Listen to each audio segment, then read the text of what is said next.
Tax season can turn your creative business dream into a nightmare. Myths and misinformation about online business taxes are everywhere. That's why I'm making this video to debunk the top online store tax myths and get you on the right track. Hi there, I'm Mei Pak, and I help makers, artists, and designers make a living from selling their handmade products online. Today, we're going to be tackling taxes for online businesses. Whether you're a seasoned Shopify seller or a budding Etsy entrepreneur, navigating online business taxes can be confusing. People say a lot of stuff out there in Facebook groups and Etsy forums about how taxes work for us, but what's actually true? We'll be busting 5 common tax myths to empower you to file with more confidence. So by the end of this video, you'll know how to avoid tax pitfalls and keep your online business thriving. Full disclosure though, I am not a financial professional or expert, so if you need specific advice to your business or city or state that you live in, definitely consult with a professional, okay? I can only share with you what I know based on my own personal experience running multiple creative businesses online since 2006. Myth number 1. I only sell online, so I don't owe sales tax. This one can be a costly mistake. Sales tax laws are based on where your customer lives, not where your business is located. This is called economic nexus. Most states have economic nexus laws that require online sellers to collect sales tax if they have a certain amount of sales or transactions within that state. For example, some states require you to collect sales tax if you make more than $100,000 in sales or have more than 200 transactions in that state. So research the economic nexus laws for the states you sell to. Many online sales platforms like Shopify can automate sales tax collection for you, simplifying the process. I personally use TaxJar, which helps keep track for whether or not I have economic nexus in certain states. It sets the appropriate sales tax percentages for each city and state that I'm collecting tax in, and it even auto-files my sales tax for me for a small fee. So worth it in my opinion. If you find my personal recommendations like this helpful, give this video a thumbs up. Myth number 2, shipping costs are taxable income. Thankfully, this isn't true. Shipping costs are considered a reimbursement for the service of getting your product to the customer. You are not making a profit on shipping, so it's not considered taxable income. When setting your shipping rates, consider including a separate line item for the product price and then a separate one for the shipping cost on your receipts. So this clear separation helps during tax season and avoids any confusion with the IRS. But if you happen to include shipping in your product prices, that's okay too, because you'll still be reporting the shipping expenses you paid for when you file taxes. Just make sure you are keeping records of all of those shipping expenses.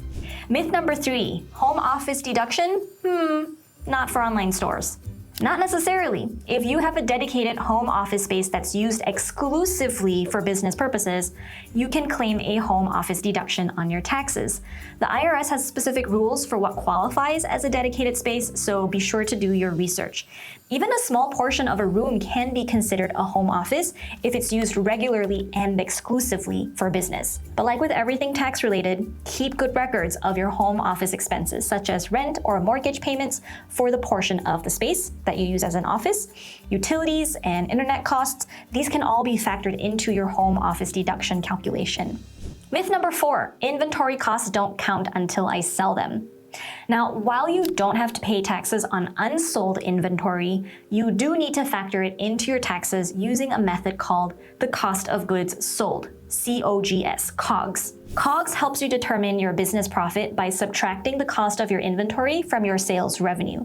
There are different inventory valuation methods you can use for COGS calculations, so consulting with a tax professional can be helpful here, especially if you have a large inventory. And there are so many accounting software programs available specifically for online businesses that can help you keep track of inventory costs and automate this COGS calculation. Myth number 5, I can just deduct everything as a business expense. Hold up. While there are many legit business expenses you can deduct, the IRS has rules. Business expenses must be ordinary and necessary for running your online store. So according to the IRS, an ordinary expense is one that is common and accepted in your industry.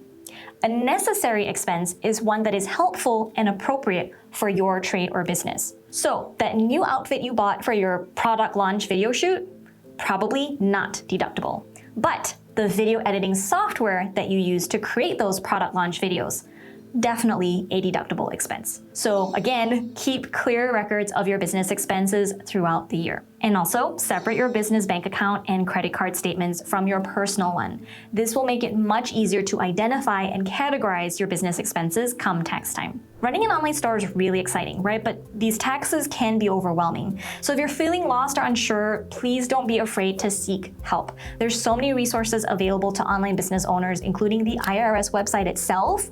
It has a ton of information for small businesses, including resources specifically for online sellers. There's a lot of tax software that you can use. Tax software programs can guide you through the filing process and ensure you're claiming all the deductions that you need. Then there are tax professionals, so consider consulting with a tax pro who specializes in e-commerce online businesses. They can provide personalized advice and ensure that you're on the right track for your online store taxes. If you found this video helpful, make sure to give it a thumbs up, subscribe to my channel for more handmade business tips, and stay on to watch this next video on the screen.